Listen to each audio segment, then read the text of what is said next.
সকাল থেকে এই করতে করতে জীবন বেরিয়ে গেল। মাছ মাংস তো সবাই তোমরা খাও, এই যে কচুর পাতা, কচুর শাক তো আমরা রান্না করেই থাকি।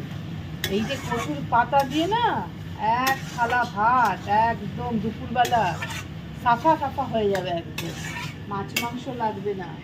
একবার শুধু খেয়ে দেখো, জিভ দিয়ে জল গড়িয়ে আসবে একদম, বুঝেছ?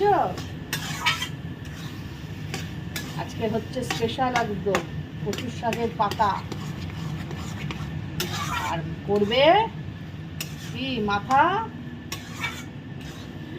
মাথা একদম ছেড়ে যাবে। চলো, কিন্তু নাড়তে হয়, অনবরত না নাড়লে কিন্তু একদম কড়াই নিচটা ধরে যাবে, জানো তো? কচু খেতে খুব ভালো লাগে, কচু ভেচু মোচা থোড়, এগুলো হচ্ছে মেইন, কি জানো তো, এগুলো হচ্ছে মেইন হাত, এই হাতটা দিয়ে নাড়তে হবে, হাতের ব্যায়ামটা খুব করতে হবে।